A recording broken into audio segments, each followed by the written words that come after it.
Hindu editorial analysis में आपका बहुत बहुत स्वागत।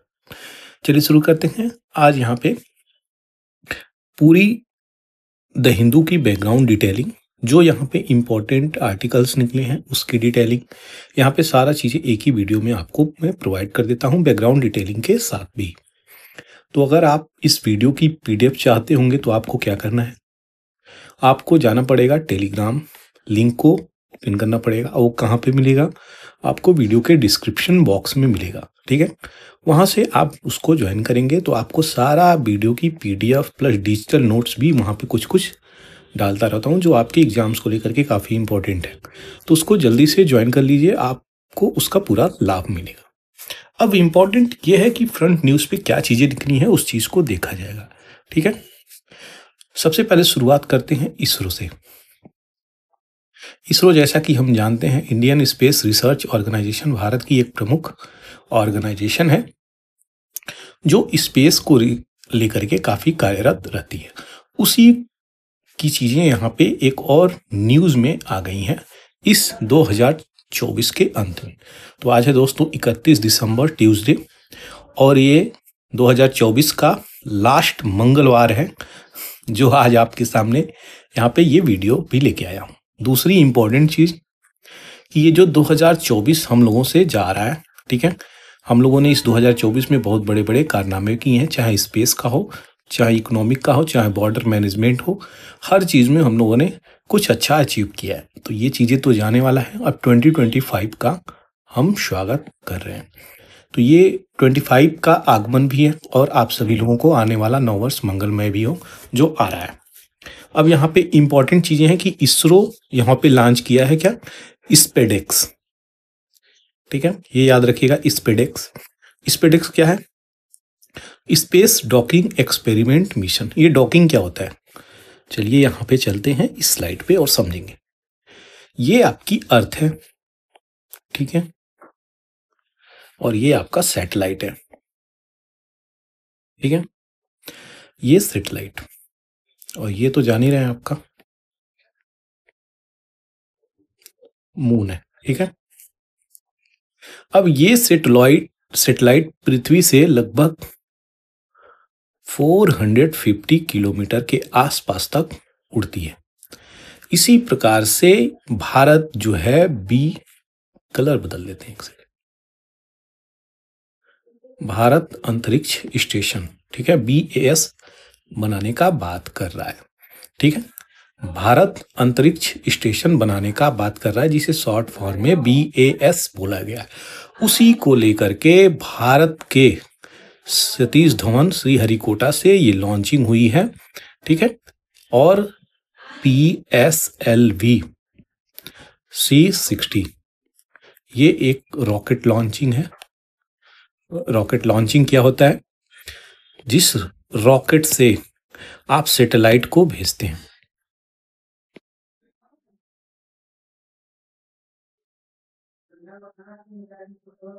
ठीक है। तो ये रॉकेट लॉन्चिंग हो रही है, इस रॉकेट लॉन्चिंग से ये चीजें जाएंगी, है। तो यहाँ पे चीजें लॉन्च हुई हैं। अब यहाँ पे 2 स्मॉल सैटेलाइट लॉन्च हुए हैं, जिसका नाम क्या है, SDX-01 जिसे चेजर बोलते हैं, और दूसरा XDX-02 जिसे टारगेट बोलते हैं। तो चेजर और टारगेट 2 सैटेलाइट, ठीक है, ये लॉन्च हुआ है। अब ये चीजें जाएंगी और ये एक ऑर्बिट, ये जो ऑर्बिट होती है ना, 450 प्लस ऑलमोस्ट 400 से 500 किलोमीटर पृथ्वी से ऊपर, इसी ऑर्बिट पे रोटेट करेंगी। पृथ्वी के जैसे ये रोटेट कर रहा है सैटेलाइट, इसी पे रोटेट करेंगी। और डॉकिंग सिस्टम होगी, रेंड JVS सिस्टम होगी। ये क्या होता है, डॉकिंग और रेंड JVS, ये रेंड JVS सिस्टम और डॉकिंग सिस्टम आपको बता दें, ये अगर अर्थ है, ठीक है, तो यहाँ पे अगर रोटेट करेगी इसके ऑर्बिट में, तो इस ऑर्बिट में 2 सैटेलाइट जाएंगी। ये 2 सैटेलाइट अलग अलग डिस्टेंस पे रोटेट करेंगी, फिर जाकर के इनको आपस में एक निश्चित टाइम पे निश्चित जगह पे मिलाना पड़ेगा। इसी को डॉकिंग बोलते हैं, दोनों मिल जाएंगी। इसी के सहायता से हम लोग कहाँ पे एक्सप्लोर कर पाएंगे, अर्थ से लेकर के हम मून मून तक वहाँ का सैंपल एक्सप्लोर कर पाएंगे, plus space station BAS Bharat अंतरिक्ष स्टेशन की भी यहाँ से हम निर्माण कर पाएंगे, और जो चंद्रमा पे भेजने की बात करी जा रही है लोगों को, उसमें भी इससे सफलता मिलेगी। यही सारी चीजें इस योजना के तहत लॉन्च करी गई हैं। तो स्पेडेक्स क्या है? 2 सैटेलाइट भेजे गए हैं यहाँ पे, और 220 किलोग्राम की ये सैटेलाइट है जो 475 किलोमीटर सर्कुलर ऑर्बिट पे यहाँ पे भेजेंगी इस डिस्टेंस पे 475। तो ऑलमोस्ट मैं 450 बोल रहा था, ठीक है। इन चीजों पे कार्यरत होंगी। तो ये थी पूरी डिटेलिंग जो मुझे आपको थी बतानी। अब यहाँ पे कुछ इंपॉर्टेंट चीजें हैं कि यहाँ पे इन दोनों के साथ साथ 24 पेलोड्स हैं।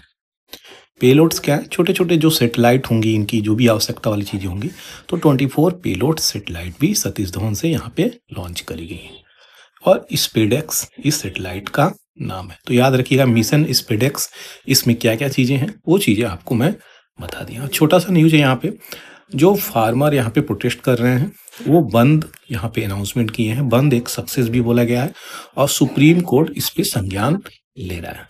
तो क्योंकि फास्ट अनटू डेथ, ठीक है।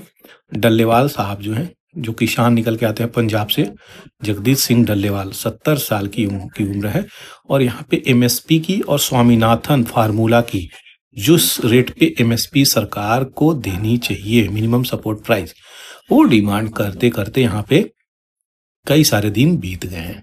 उसी को लेकर के सुप्रीम कोर्ट बोला था पंजाब गवर्नमेंट को कि आप संज्ञान लीजिए और इनको जल्द से जल्द हॉस्पिटलाइज्ड करिए, लेकिन यहाँ पे चीजें संभव हुई नहीं। एक्चुअली में यहाँ पे यूनियन गवर्नमेंट को संज्ञान लेना चाहिए ना। यही सारी चीजें हैं जो सफल नहीं हुई। आगे बढ़ते हैं, देखेंगे क्या इंपॉर्टेंट न्यूज है दोस्तों, उसको देखी जाएगी। यहाँ पे एक ब्रिज है जो इनॉग्रेशन हुआ है, ग्लास ब्रिज कंस्ट्रक्ट किया गया है, तो बिटवीन विवेकानंद रॉक मेमोरियल और थिरुवल्लुवर स्टैचू, इन दोनों लोगों के बीच में। तो ये विवेकानंद, ये एक्चुअली कन्याकुमारी में हुआ है, ठीक है। बहुत ही रमणीय जगह है, ये रात का माहौल है इसलिए सही से यहाँ पे दिख नहीं रहा है, और रात के माहौल की पिक्चर लेने की भी एक आवश्यकता भी थी, क्योंकि यहाँ पे इस लाइटिंग शो को दिखाना भी था। तो ये चीजें हैं, लेकिन जब आप दिन में देखेंगे ना तो कुछ ब्रिज दिखेगा और लाइट तो यहाँ पे दिखेगी नहीं। तो ये बहुत ही सुंदर चीजें हैं। दोनों स्टैचू बहुत, थिरुवल्लुवर की अगर बात करें तो तमिलनाडु एरिया के ये बहुत बड़े कवि भी रहे हैं। दूसरा छोटा सा इंपॉर्टेंट है, 18,000 पर मंथ अनाउंसमेंट किए हैं अरविंद केजरीवाल को। पृष्ठ और ग्रंथी जो भी पंडित लोग हैं उनको यहाँ पे दिया जाएगा, मंदिरों के टेम्पल और ग्रंथी, उनको अगर पुनः री इलेक्ट कर करके सरकार में लाया जा रहा है।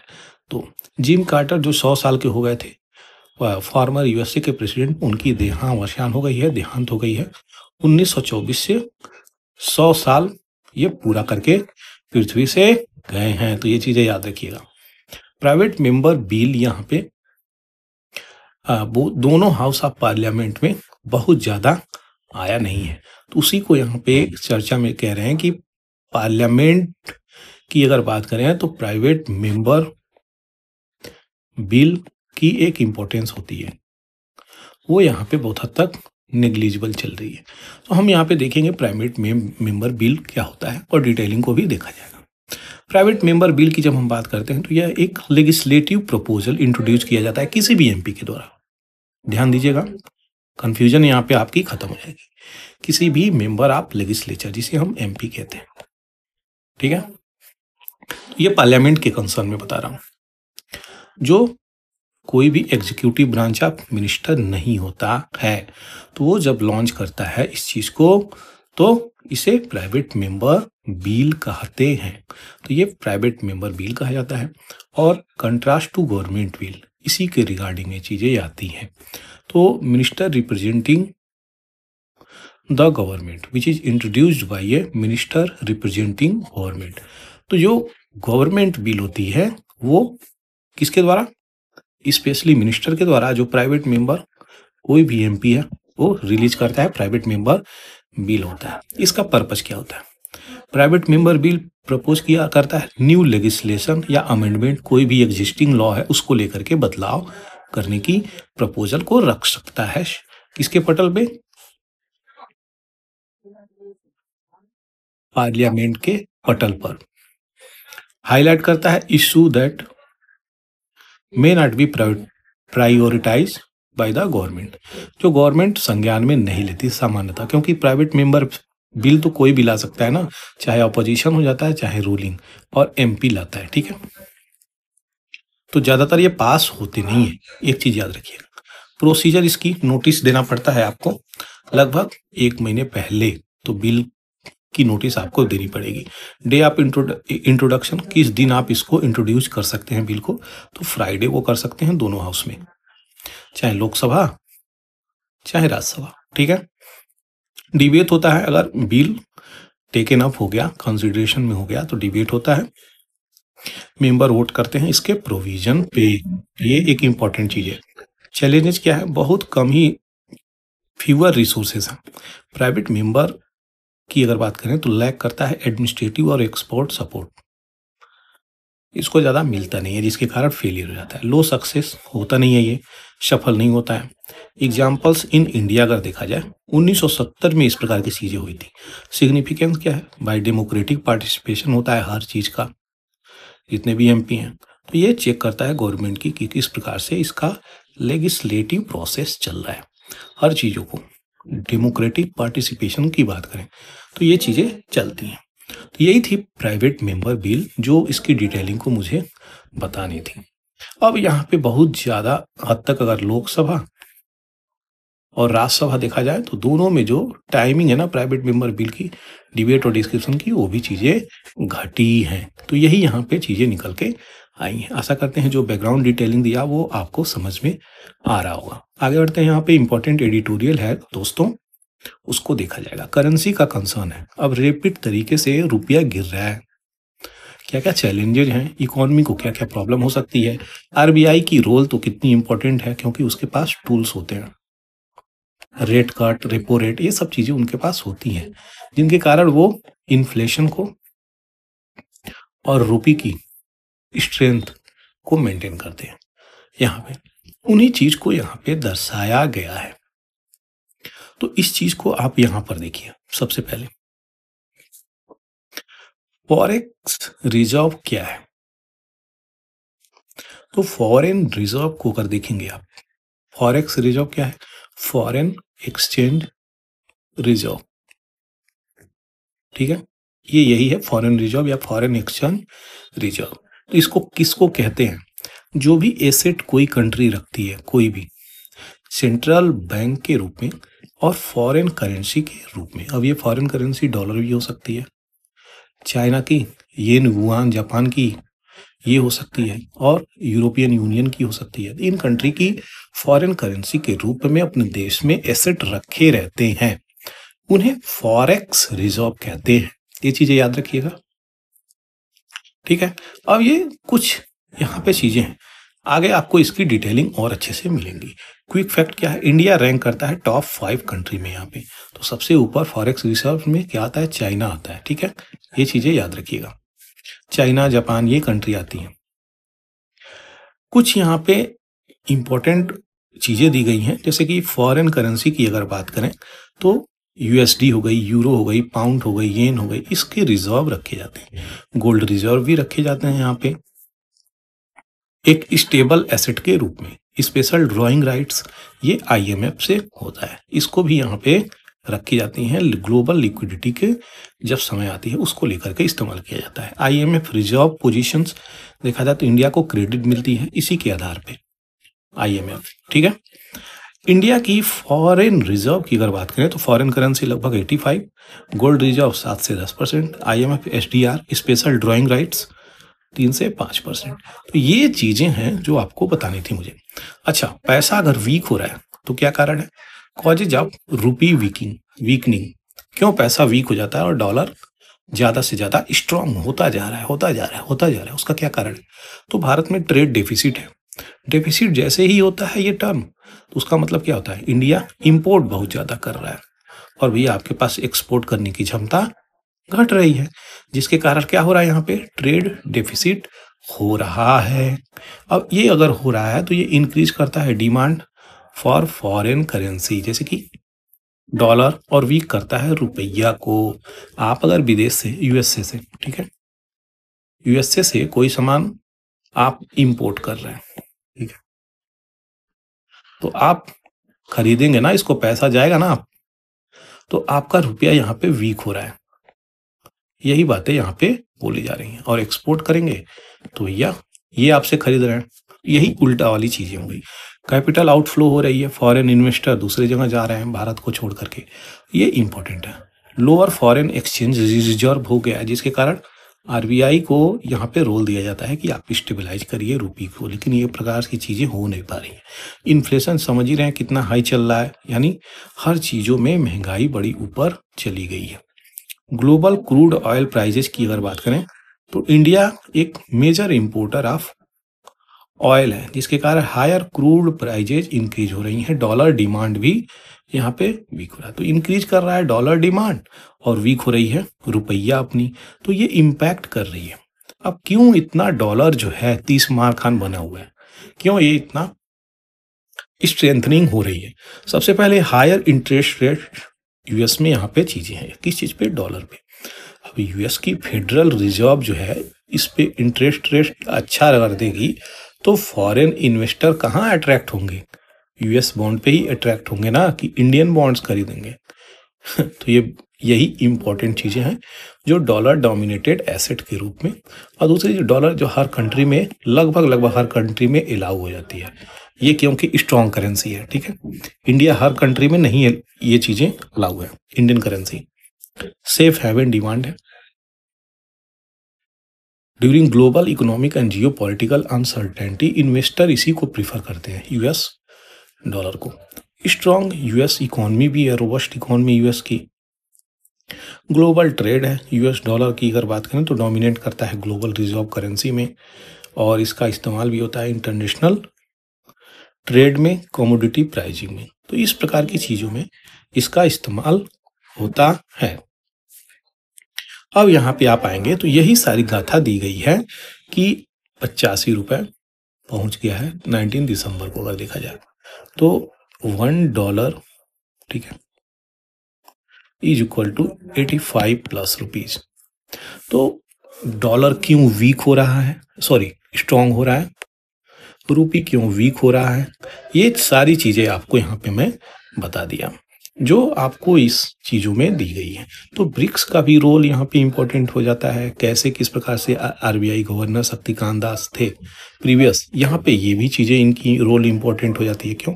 क्योंकि वही तो स्टेबलाइज करेंगे इन्फ्लेशन को लेकर के और करेंसी को स्ट्रॉन्ग बनाएंगे। इनकी पॉलिसी टोटल इंपॉर्टेंट हो जाती है, और एक्सपोर्ट इंपोर्ट का रोल तो मैं बता ही दिया। तो पूरी डिटेलिंग यहाँ पे आपको दे दिया हूँ। आशा करते हैं चीजें आपको जो दिया हूँ ये काफी हद तक यूजफुल हुआ होगा। आगे बढ़ते हैं, यहाँ पे देखेंगे क्वीन गैम्बिट। छोटी सी न्यूज है, कुछ बहुत बड़ा इसको बनाकर दिया गया, लेकिन मैं इसको 2-4 मिनट में समझाने का प्रयास करूंगा। कोनेरू हम्पी, ठीक है, ये विजयवाड़ा से निकल के आती हैं और ये वुमेन की वर्ल्ड रैपिड चेस चैंपियन को जीत चुकी हैं, ठीक है, जो आपके न्यूयॉर्क में ऑर्गेनाइज हुआ था। 37 ईयर की ओल्ड है और इनका जो है ये सेकेंड अवार्ड है, दूसरी बार ये चीजें जीत रही हैं। आगे और भी चीजें हैं, डी गुकेश भी यहाँ पे जीते हैं। सिंगापुर में क्या हुआ था, कल ही मैं बताया था, यहाँ पे वर्ल्ड फाइट चेस चैंपियन हुआ था सिंगापुर में, जो डिंग को हरा करके डी गुकेश ने ये चीजें जीती थी, और ये यंगेस्ट हो गए विनर, ठीक है। उसी प्रकार से बहुत सारी चैलेंजेज हम्पी को भी हैं सामने, और भी ज़्यादा मैचेज हैं चेस को लेकर के, उसको भी यहाँ पे सामना करने की ज़रूरत है। तो ये क्वींस गैम्बिट थी, कुनेरी हम्पी यहाँ पे जीती हैं। कहाँ पे जीती हैं, क्या हुआ है, कौन सा इनका अवार्ड है, सेकेंड अवार्ड है, पहले भी जीत चुकी हैं, ये दूसरा है। तो यही सारी चीज़ें इसमें दी हैं। आगे बढ़ते हैं, यहाँ पे देखेंगे पुअरली मैन्युफैक्चर्ड ड्रग्स। ड्रग्स मतलब मेडिसिन। मेडिसिन जो बनाई जा रही है उसकी क्वालिटी क्या है, इफिशियंसी क्या है, ड्रग इसकी लाइसेंसिंग क्या है, ये सारी चीज़ें देखी जाती हैं। कितना इफेक्टिव है, वो सारी चीज़ें देखी जाएंगी, तो क्वालिटी निकल के आती हैं कि हाँ, अगर यक्स मैं मान लूँ ये मेडिसिन है तो ये इफेक्टिव है, ये इफिशियंसी इसकी सही है, क्वालिटी सही है, सही प्रकार से मैन्युफैक्चर्ड है। हर चीज़ को यहाँ पे देखी जाती है। उसी की यहाँ पे बात चल रही है कि किस प्रकार से ये स्टैंडर्ड क्वालिटी मेंटेन कर रही है। कर्नाटका की कुछ चीज़ों को देखी जाएगी, इंफॉर्मेशन देखी जाएगी, वो सारी चीज़ें यहाँ पे देखी जाएंगी। तो इस स्लाइड्स में यही चीज़ें देखी गई हैं कि क्या इशू है ड्रग रेगुलेशन इन इंडिया।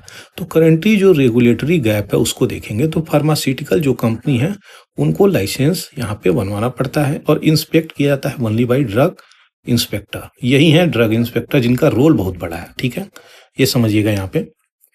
और उनके होम स्टेट में, और लिमिट कर रहे हैं अदर स्टेट में ability to act against poor quality drug. दूसरे स्टेट में उनको पावर यहाँ पे नहीं मिल पा रही है। कर्नाटका इस प्रकार का इंस्टेंस जो चेक किया है तो 601 894 में से 601 यहाँ पे फेल करे हैं ड्रग, जिसकी सैंपल को जांच में परखा गया। तो इस प्रकार की चीजें हुई हैं जो आउटसाइड ऑफ द स्टेट मिलती हैं।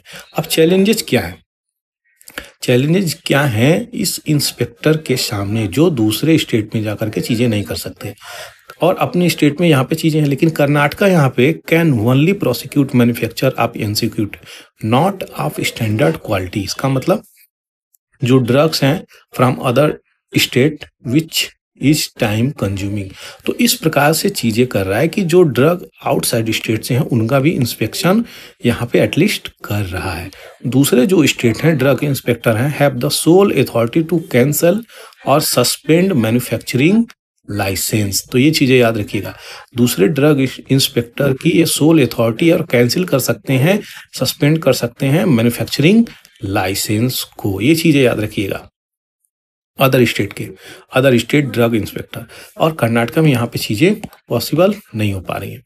तो प्रपोज किया गया है सोल्यूशन क्या है यहाँ पे कि इंफॉर्मेशन शेयर करिए, सेंट्रलाइज डाटा बनाइए, बैक लिस्टिंग रिकॉर्ड रखिए, तभी तो ये चीजें संभव हो पाएंगी। स्टेट लेवल पे और सेंट्रल लेवल पे दोनों बातें करी जा रही हैं।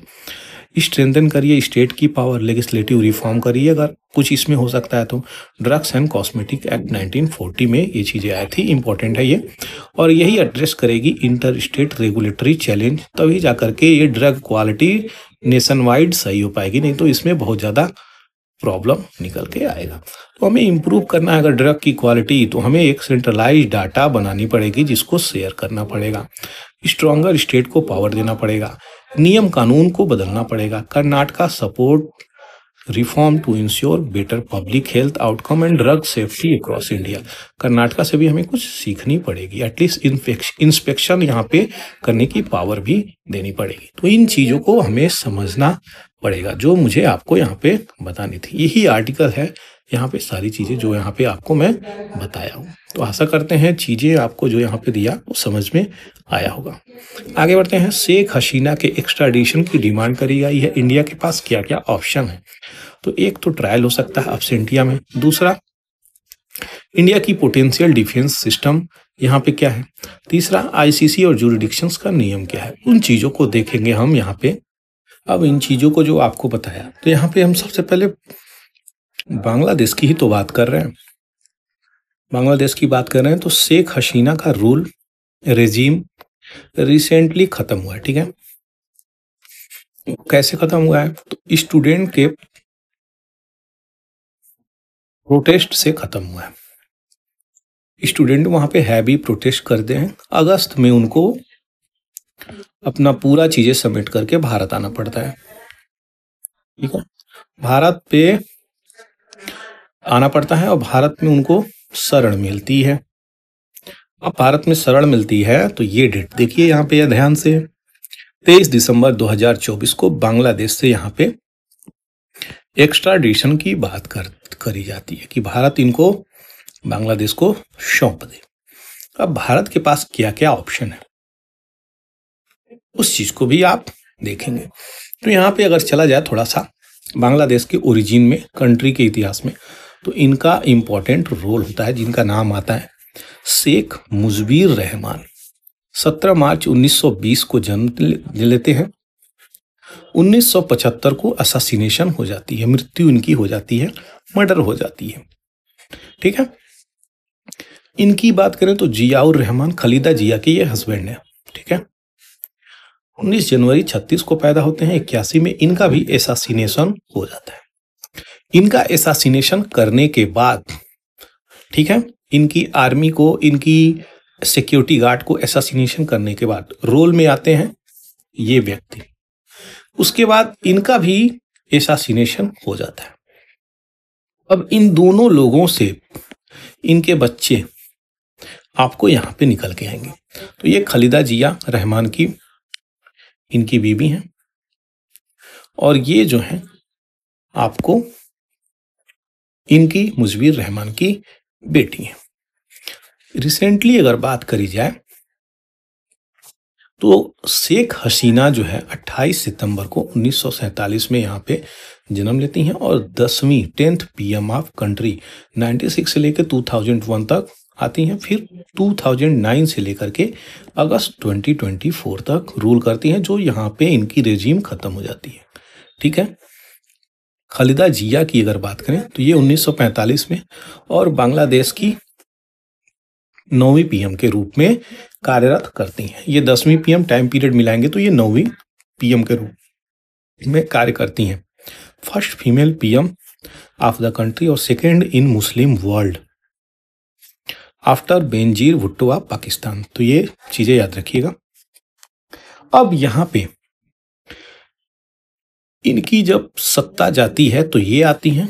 अब इनकी सत्ता पुनः गई तो फिर यही आने वाली है लगभग। ठीक है, यहाँ पे बांग्लादेश में यही कहानी चली है दोस्तों, जब से 71 में आजाद हुआ है। एक को मारो दूसरा फिर रूल करता है, दूसरा मारो फिर तीसरा रूल करता है, नहीं तो ये आता है एक प्रोटेस्ट में, फिर दूसरा आता है। तो यही रेजिम यहाँ पे चल रही है। ठीक है, अब यहाँ पे आइए, थोड़ा सा एक्स्ट्राडिशन की बात कर रही जा रही है कि इनको देश निकाला करिए। उस इशू को देखा जाए तो फॉर्मर बांग्लादेश PM शेख हसीना, जो कि बताया आपको अगस्त में इधर आ गई, और यहाँ पे एक्स्ट्राडिशन की बात करी जा रही है। चार्जेस क्या लगाए गए हैं? Genocide, crime against humanity, state in sponsored violence during her regime. Arrest warrant issue करी गई है बांग्लादेश के इंटरनेशनल क्राइम ट्राइब्यूनल और इन्वेस्टिगेशन जो चल रहा है उसको लेकर के। लीगल डिप्लोमेटिक चैलेंजेस क्या है? जो ट्रायल है, ट्रायल रिक्वायरमेंट इन बांग्लादेश में यहाँ पे चीजें चलेंगी। तो बांग्लादेश का law section 339B CRPC allow करता है उनके अब्सेंटिया में भी न मौजूद हो तो भी ये ट्रायल चलेगा। प्रेसिडेंट की अगर बात करें, प्रेसिडेंट फ्रॉम इंटरनेशनल लॉ, इससे पहले तो ICC ट्रायल यहाँ पे जोसेफ कोनी को यहाँ पे इन चीजों को सपोर्ट किया था। Bangladesh is the apt jurisdiction for trial due to evidence और विक्टिम प्रेजेंस। इन चीजों को अगर इनके पास सबूत मिलता है तो ये करेंगे। इंडिया की पोजीशन क्या है? एक्स्ट्राडिशन पे क्या कर सकता है इंडिया? क्या कर सकता है? तो एक्स्ट्राडिशन ट्रीटी है 2013 की और ये अलाउ करता है एक्स्ट्राडिशन, लेकिन टर्म्स एंड कंडीशंस अप्लाई हो जाती है। पॉलिटिकल ऑफेंसेस और रिस्क ऑफ ह्यूमैनिटी राइट्स आती है तो यहाँ पे रोक दिया जाता है। तो भारत जो है खेल सकता है, उसके पास ऑप्शन तो बचे हैं। ठीक है, ह्यूमन राइट्स का भी कंसर्न आता है 20 और 21 वाला। तो इंडियन कॉन्स्टिट्यूशन प्रोटेक्ट करता है शेख हसीना को एज ए नॉन सिटीजन। तो ये चीजें याद रखिएगा। बांग्लादेश प्रिजन कंडीशंस और past record on torture, India could refuse extradition. तो ये चीजें हैं कि ये अपने जेल में बांग्लादेश लोग टॉर्चर करते हैं, कोई भी कैदी है। ठीक है, तो पिछले चीज़ों के आधार पे ये मना कर सकता है कि भैया हम नहीं भेजेंगे, आप लोग कैदियों की बहुत ज़्यादा टॉर्चर करते हैं, क्यों भेजें हम। तो ये इसके पास भी ऑप्शन है। प्रपोज सोल्यूशन क्या होता है, क्या हो सकता है? तो हाउस अरेस्ट इंडिया में ही हो सकती है कि चलिए भैया इंडिया में ही रहिए, आपको कह दिया जाएगा ओरली, समझ रहे हैं, कि आप हाउस अरेस्ट हैं लेकिन हम आपको भेजेंगे नहीं। क्यों? क्योंकि आपकी जो कैदी वाली सिस्टम है, प्रिजन और प्रिजनर है, ये सब बहुत हद तक एथिकल ग्राउंड पे सही फिट नहीं बैठते। तो ये चीजें कर सकती है। ICC की जूरिडिक्शन दूसरी अल्टरनेटिव रो, तो जो रोम स्टैट्यूट पार्टी है बांग्लादेश यहाँ पे रिफर कर सकता है कि ICC को, तो इंटरनेशनल क्रिमिनल कोर्ट को यहाँ पे चीजें भेजी जा सकती हैं और ICC कैन एक्ट कर सकता है अगर हसीना यहाँ पे rights to impartial justice are at risk. तो ये इस आर्टिकल 17 और 53 आप रोम इंस्टीट्यूट को लेकर के ये चीज़ें हो सकती हैं। कहाँ पे? आईसीसी में। कॉन्स्टिट्यूशन फॉर इंडिया और बांग्लादेश क्या क्या चीज़ें बचती हैं? तो बांग्लादेश को यहाँ पे जो भी फेयर ट्रायल है वो यहाँ पे होनी चाहिए, वेंजेंस को लेकर के नहीं होनी चाहिए, कोलाबोरेट होनी चाहिए विथ इंडिया और ट्रायल एग्जीक्यूशंस एविडेंस के आधार पे यहाँ पे चीज़ें होनी चाहिए। इंडिया क्या कर सकता है? बैलेंस कर सकता है human rights concern with diplomatic tie, और एवॉइड कर सकता है जो भी पहले का मिसयूज चल रहा है उस एक्स्ट्राडिशन को। तो यहाँ पे इंडिया के पास हर ऑप्शन बचे हैं।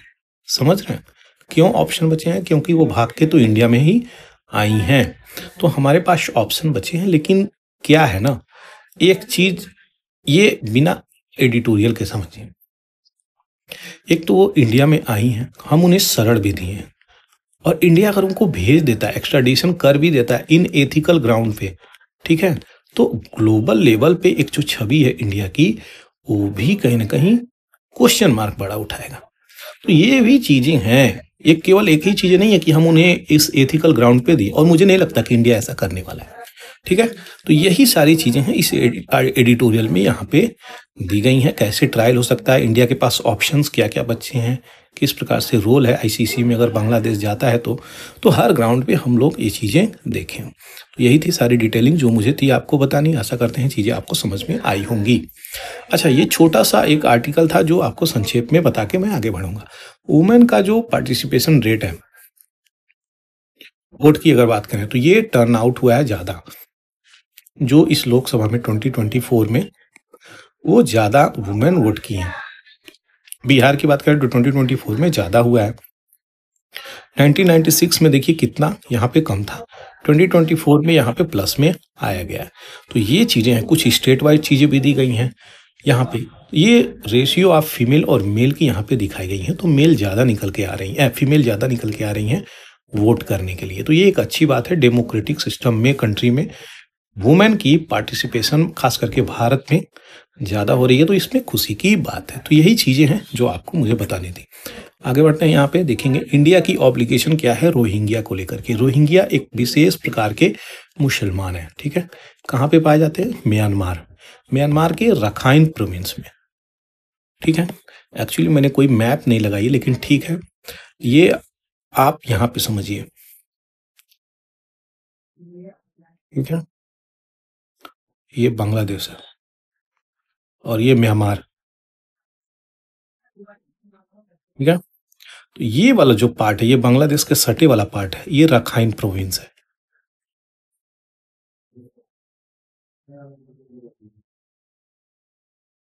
रखाइन प्रोविंस, इस प्रोविंस से रोहिंग्या निकल के आते हैं, ठीक है। इसी प्रोविंस की हम बात कर रहे हैं, इसी प्रोविंस की, और ये म्यांमार में पड़ता है, ठीक है, म्यांमार में पड़ता है। वहां पे रिसेंटली इशू क्या हुई है, तो इंडिया की ऑब्लिगेशन क्या है, इंडिया की जिम्मेदारी क्या है, रोहिंग्या क्यों इशू निकल के आई है कि रिसेंटली इनको मुंबई, दिल्ली से खोज कर निकाला जा रहा है और बांग्लादेश भेजा जा रहा है कि जहां से आए हो भैया जाओ, इंडिया में मत रहो। इस प्रकार की चीजें निकल के आ रही है। तो रोहिंग्या रिफ्यूजी इंडिया में डिटेन कर लिए गए हैं, उनको पकड़ लिया गया है, और एक प्रकार से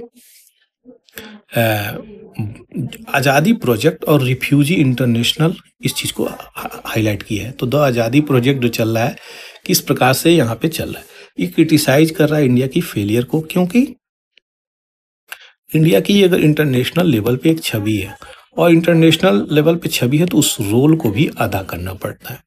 इंडिया की बात करें तो India is neither a signatory to the refugee convention, हम लोगों ने साइन नहीं किया है, तो हम लोग कर सकते हैं भी या कुछ भी, ये चीजें याद रखिएगा। Nor a party to the key international instrument, तो इन चीजों के हम सिग्नेटरी हैं ही नहीं, तो नो लीगल ऑब्लिगेशन, कोई लीगल ऑब्लिगेशन नहीं बनता। रिपोर्ट यही हाईलाइट कर रहा है यहाँ पे कि सिविल सोसाइटी ऑर्गेनाइजेशंस इस पे कार्य कर रही है रोहिंग्या को लेकर के, क्योंकि रोहिंग्या ऐसी कम्युनिटी है, मुस्लिम कम्युनिटी, जो हर कंट्री में प्रॉब्लम फेस कर रही है। They are stateless people right now and they are facing severe problem regarding each and every aspect, whether economy हो गई, वेदर सोसाइटी हो गई, पॉलिटी हो गई, ईच एंड एवरी फील्ड में, जियो पॉलिटिक्स, इनके पास स्टेटलेस, इनको कंट्री के लिए कोई जगह ही नहीं है, कोई यहाँ पे इनकी आइडेंटिटी ही नहीं रह चुकी है, समझ गए। तो ये वर्ल्ड में प्रॉब्लम फेस कर रहे हैं, तो इस प्रकार की प्रॉब्लम इनको फेस करनी पड़ रही है। तो जो फंडिंग आ रही थी यहाँ पे foreign contribution regulation act license के तहत, ये भी कम पड़ रहा है, स्टार्व्ड आउट हुआ है, ठीक है, जो उसके इनको अब चीज़ें नहीं मिल पा रही। तो ये प्रॉब्लम थी। अब हम थोड़ा सा बैकग्राउंड में चलेंगे। रोहिंग्या है कौन? तो जैसा कि मैं बताया, राखाइन प्रोविंस में ये लोग, म्यांमार के जो पहले बर्मा बोला जाता था, ये मुस्लिम एथनिक माइनॉरिटी ग्रुप है। और ये किस राखाइन प्रोविंस में, म्यांमार कंट्री में, तो इनको रिकॉग्नाइज किया जा रहा है, एक एथनिक ग्रुप है। रोहिंग्या पॉपुलेशंस बहुत सारे डिकेड से face decades of prosecutions discriminations in Myanmar वाले रीजन में। ओरिजिन की अगर बात करें, इनकी ओरिजिन कैसे हो रही है, तो ये ओरिजिन देखिए, रूट्स ऑफ रोहिंग्या क्राइसिस यहाँ पे ट्रैक किया जा रहा है। तो हिस्टोरिकल भी है, पॉलिटिकल भी है, एथनिक फैक्टर भी है, ये तीनों फैक्टर यहाँ पे निकल के आ रहे हैं। जब कॉलोनियल लेगेसी की बात करें तो 1824 से लेके 1948 में यहाँ पे अगर जाएंगे तो ब्रिटिश कॉलोनियल रूल के समय ही यहाँ पे बहुत सारे ऐसे लोग थे, प्रेजेंट डे इंडिया और बांग्लादेश में यहाँ पे लाए गए और बर्मा में भी यहाँ पे लाए गए। उनमें से मुस्लिम जो बाद में रोहिंग्या कहलाए। अब इन्हीं रोहिंग्या की कहानी आगे बढ़ेगी। ब्रिटिश कैटेगराइज करता है इनको फॉरेनर के रूप में, यहीं पे ब्रिटिशर ही कैटेगराइज इनको कर देते हैं रोहिंग्या के रूप में, तभी से यही टाइटल इनको चलता रहता है हर जगह पे। 1948 के बाद से यहाँ पे म्यांमार इंडिपेंडेंस जब हुआ तो यहाँ पे टेंशन पनप गया। रोहिंग्या और वहाँ के बमर रीजन, जो वहाँ के इंडिजिनस पीपुल थे, इन दोनों के बीच में, रोहिंग्या और बमर, तो रोहिंग्या की स्टेटस मुस्लिम की है और बुद्धिस्ट यहाँ पे लोग हैं, इन दोनों के बीच में टेंशन और तनाव पैदा हो गया। 1982 में सिटीजनशिप लॉ लाता है म्यांमार और इनको कोई राइट्स नहीं देता, कोई सिटीजनशिप नहीं देता, जिसके कारण स्टेटलेस हो जाते हैं, इनका कोई देश ही नहीं है, जगह ही नहीं है। तो भैया कहाँ से टपके ये, सोचिए। तो ये इस प्रकार की चीज़ें प्रॉब्लम फेस करते हैं। तो नेशनल आइडेंटिटी से लेके education, health care, basic right सब खत्म इन लोगों की, क्योंकि यहीं पे ये स्ट्रॉन्ग वाली चीज़ें म्यांमार लेकर के आता है। कहीं ना कहीं इनके साथ यहाँ पे गलत हुआ है। अगर इनको एक्सेप्ट कर लिया जाता यहीं पे तो कितनी सही होती। अब इनके कारण यहाँ पे चीज़ें नहीं मिली। अब एथनिक और रिलीजियस कॉन्फ्लिक्ट भी निकल के आ रही हैं। जो टेंशन चल रहा है रोहिंग्या मुस्लिम और रखाइन बुद्धिस्ट म्यांमार में, ये बहुत सारे वायलेंसेस भी होते हैं, 90s में होते हैं, 2000 में होते हैं, 2010 में भी बहुत सारा हुआ है। तो ये बहुत ब्रूटल वायलेंसेस भी होते हैं, ये चीज़ें याद रखिएगा। मिलिट्री जुंता रोल, जो वहाँ की म्यांमार की मिलिट्री है, जुंता रोल, ये एथनिक टेंशन, इन लोगों में एंटी मुस्लिम सेंटीमेंट म्यांमार में चलता है और दोनों लोगों में वायलेंसेस भयंकर होते हैं। अब यहाँ पे रोहिंग्या की अगर बात करें तो ये ऐसा कहा जाता है कि रोहिंग्या टारगेट कर रहे थे वहाँ के जो बुद्धिस्ट कम्युनिटी है, बमर, इनको, ठीक है, लेकिन पता नहीं क्या सच है। वहाँ पे रोहिंग्या को बहुत ज़्यादा टारगेट किया गया, ये तो सच है। ढूंढ ढूंढ के मिलिट्री उनको भून दी गोलियों से। रोहिंग्या की क्राइसिस 2010 में देखा जाए तो 2012 में वायलेंसेस ब्रोक आउट होते हैं रखाइन बुद्धिस्ट और रोहिंग्या मुस्लिम में, जो कि मैं आपको बता ही रहा था। जीनोसाइड 2017 में एक्सोडस होता है, यानी भगाया जाता है इनको, और जीनोसाइड एलिगेशंस लगती हैं। 2017 में ये चीज़ें लार्ज स्केल पे मिलिट्री के द्वारा रखाइन स्टेट में चलाई जाती हैं, ऑपरेशन पीथू, ये चीज़ें याद रखिएगा। पीथू स्थिति, बड़ी कठिन वर्ड है यार, पढ़ ही नहीं पा रहा हूँ मैं तो, ठीक है। तो 2017 में रोहिंग्या क्राइसिस चलती है और फोर्स किया जाता है यहाँ पे 7 लाख रोहिंग्या यहाँ पे अपनी जगह को छोड़ करके दूसरे अगल बगल की कंट्री में पहुँच जाते हैं, जैसे कि बांग्लादेश में। अच्छा, बांग्लादेश में एक कॉक्स मार्केट है, ये बहुत बड़ा मार्केट है, यहाँ पे पूरा का पूरा रोहिंग्या का ही वर्चस्व है दोस्तों बांग्लादेश में। म्यांमार की मिलिट्री यहाँ पे एक्यूज करती है कि ये कमिट कर रहे हैं ethnic cleansing, rape, murder, arisen, ठीक है। तो म्यांमार की जो मिलिट्री है यहाँ पे इस प्रकार के कृत्य करने का उन पे आरोप लगता है, क्राइम अगेंस्ट ह्यूमैनिटी।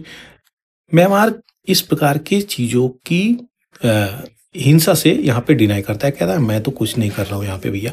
म्यांमार की गवर्नमेंट उसमें चला रही थी, आंग सान सू की नोबेल प्राइज विनर है ये दोस्तों, एक लेडी है, और इनको अभी आई थिंक ये जेल में ही है, आई थिंक, ठीक है। जुंता गवर्नमेंट के अंतर्गत ये जेल में है आज के समय में। तो ये इन्हीं के समय में ये चीज़ें चलती हैं और जो आरोप लगता है वो डिनाई कर दिया जाता है कि हम लोग कोई भी अत्याचार रोहिंग्या पे नहीं कर रहे हैं। इंटरनेशनल कम्युनिटी की अगर बात करें तो इन चीज़ों पे काफ़ी ध्यान देता है यूनाइटेड नेशन, और म्यांमार गवर्नमेंट का जो रोल है वायलेंसेस में वो भी निकल के आता है। तो यही थी पूरी बैकग्राउंड डिटेलिंग जो यहाँ पे अभी तक मैं आपको बताया हूँ। आशा करता हूँ ये चीजें आपको समझ में आई होंगी। आगे बढ़ते हैं, यहाँ पे कुछ इंपॉर्टेंट चीजें हैं। शिवाजी की जो स्टैचू है दोस्तों, वो पोंगोंग लेक बैंक पे यहाँ पे इंस्टॉल करी गई है लद्दाख के काउंसिलर के द्वारा। लेकिन दूसरे जो पार्टी है, दूसरे लोग वहाँ पे, वो यहाँ पे बड़ा क्वेश्चंस उठा रहे हैं कि इनका लद्दाख में क्या काम है। ठीक है, तो ये एक मुझे लगता है रिलीवेंट पॉइंट है, और वहाँ पे उनके जो लीडर हैं उनकी स्टैचू लगनी चाहिए। लेकिन सही है, फिर भी ये स्वराज का बोलबाला था, इनका पूरा जो रूल है स्वराज को लेकर के था। तो भारत को अगर एकजुट होना है तो स्वराज वाली चीजें थी। तो यही है, यही पूरी चीजें थी जो मुझे आपको बताना है। छत्रपति शिवाजी की स्टैचू वहां पे इनोग्रेट कर दी गई है, पंगोंग सो लेक, याद रखिएगा, जो इंपॉर्टेंट है। टॉर्पीडो फॉर सबमरीन, यहाँ पे सेंटर इस प्रकार के कॉन्ट्रैक्ट को लाया गया कि जो सबमरीन है अपने, उसमें जो है टॉर्पीडो, ये मिसाइल्स होती हैं जो वाटर के अंदर ही जाकर के किसी भी चीज को टारगेट करती हैं और ट्रैक नहीं कर सकते इनको। ठीक है, तो ये टॉर्पीडो कहलाती है, सबमरीन के अंतर्गत आएंगी। स्कॉर्पियन सरीन प्रोजेक्ट 75 के अंतर्गत यहाँ पे ये चीजें ली गई हैं जो बनाई गई हैं सबमरीन। बहुत सारी सबमरीन है जो इसके अंतर्गत 75 के तहत बनाई गई हैं, तो उसी के लिए टॉर्पीडो की बात चल रही है। यहाँ पे 3 foreign policy choice that shaped Carter presidency. अब इंपॉर्टेंट चीजें क्या है कि इनकी चाइना पे भी स्ट्रेटजी अच्छी खासी चली है, अफगानिस्तान सिचुएशन को अच्छा से हैंडल किए थे, वेस्ट एशिया में कैसे पीस रखा जाए, ये भी इस चीज के लिए ये जाने जाते थे। तो 100 वर्ष की उम्र में इनका अंत हुआ है। ये सही मायने में जो इनका प्रेसिडेंसी थी वो 39 प्रेसिडेंट थे। अच्छा, अभी रिसेंटली डोनाल्ड ट्रंप आ रहे हैं, वो कौन प्रेसिडेंट हैं, कमेंट सेक्शन में जरूर से लिखें। तो ये 39 प्रेसिडेंट है, काफी न्यूज में थे ये, इसीलिए मैं ये चीजें डाला हूँ। ये गीजल पेलिकोट, इनका नाम याद रखिएगा। इनके पति इनके साथ बहुत दुर्व्यवहार किए। क्या करते थे, इनको ड्रग दे देते थे जब ये जवान थी। ठीक है, याद रखिएगा। और ड्रग दे करके सामूहिक डोजन ऑफ द पीपुल इनका रेप करते थे, और नशे में इनको कुछ मालूम नहीं चलता था, जिसके कारण ये अब जाकर के बात चली है। ये पूरी की पूरी कहानी दोस्तों फ्रांस की है। 1-2 बार मैं इन चीज़ों को कवर किया हूँ, लेकिन छोटा सा चीज़ है, मैं सोचा आज भी कवर कर दूँ। तो उनको 20 साल की जेल सेंटेंस करी गई है बाद में, लेकिन उनके पति जो है उस पर कोई भी सुनवाई कर नहीं रहे कि नहीं हमको बरी होना है ना कुछ होना है। तो ये चीज़ें चल रही हैं, सही है। अगर उनको नहीं लगता कि हमें बरी होना, हमने कुछ कमिट किया है, तो क्यों यहाँ पे उसके अगेंस्ट में जाकर के चीज़ें लड़े। तो उनको जेल सेंटेंस हो गई है। तो इनका नाम याद रखिएगा। इस उम्र में इतना निकल के आना, ये अपने आप में ही बहुत बड़ा हिम्मत की बात है। दूसरी, भारत जैसी कंट्री की अगर बात करें तो यहाँ पे इस प्रकार की चीज़ें देखने को नहीं मिलती हैं। कितनी अगर रेप्स भी होती हैं तो लोग फाइल नहीं करते FIR तक। ठीक है, वो अपनी रिस्पेक्ट और इज्जत को पकड़ के यहाँ पे बैठे रहते हैं। तो इस प्रकार की चीजें सीखनी चाहिए हमें कहीं ना कहीं।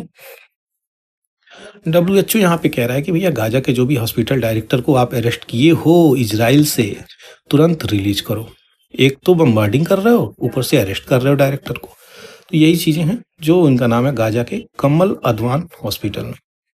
ठीक है, तो हुसैन अबू सफीसी, इनको रिलीज करो, और सही मायने में इनको रिलीज भी करना चाहिए, क्योंकि इजराइल की बम्बार्डिंग रुकने वाली तो है नहीं। नेक्स्ट छोटू सा एक आर्टिकल है, यहाँ पे जो है आपका हरियाणा वर्सेस पटना पायरेट्स में कबड्डी हो रही थी। ठीक है, तो यहाँ पे फिर से हरियाणा विक्ट्री ले ली गई है। तो ये हरियाणा यहाँ पे जीत चुका है। तो यही छोटी सी आर्टिकल थी जो मुझे आपको बतानी थी दोस्तों। अगर अच्छा लगा हो तो चैनल को सब्सक्राइब जरूर से कर दीजिएगा, और आने वाला नया वर्ष आपके लिए मंगल मैं हूँ। Thank you for watching the Hindu editorial analysis. आज दोस्तों ट्यूसडे 31 दिसंबर 2024। आज ये इस साल का अंतिम वीडियो है, तो चैनल को जरूर से सब्सक्राइब कर दें, शेयर कर दें, और इन प्लेटफॉर्म पे तो जरूर से सपोर्ट करें। चैनल को सपोर्ट की बहुत ही ज़्यादा आवश्यक है। इस चैनल को आप सोशल मीडिया पे शेयर कर सकते हैं, हमको बहुत ही ज़्यादा सपोर्ट मिल जाएगी। बस यही आपसे एक छोटा सा रिक्वेस्ट है। Thank you very much for watching all such kind of video.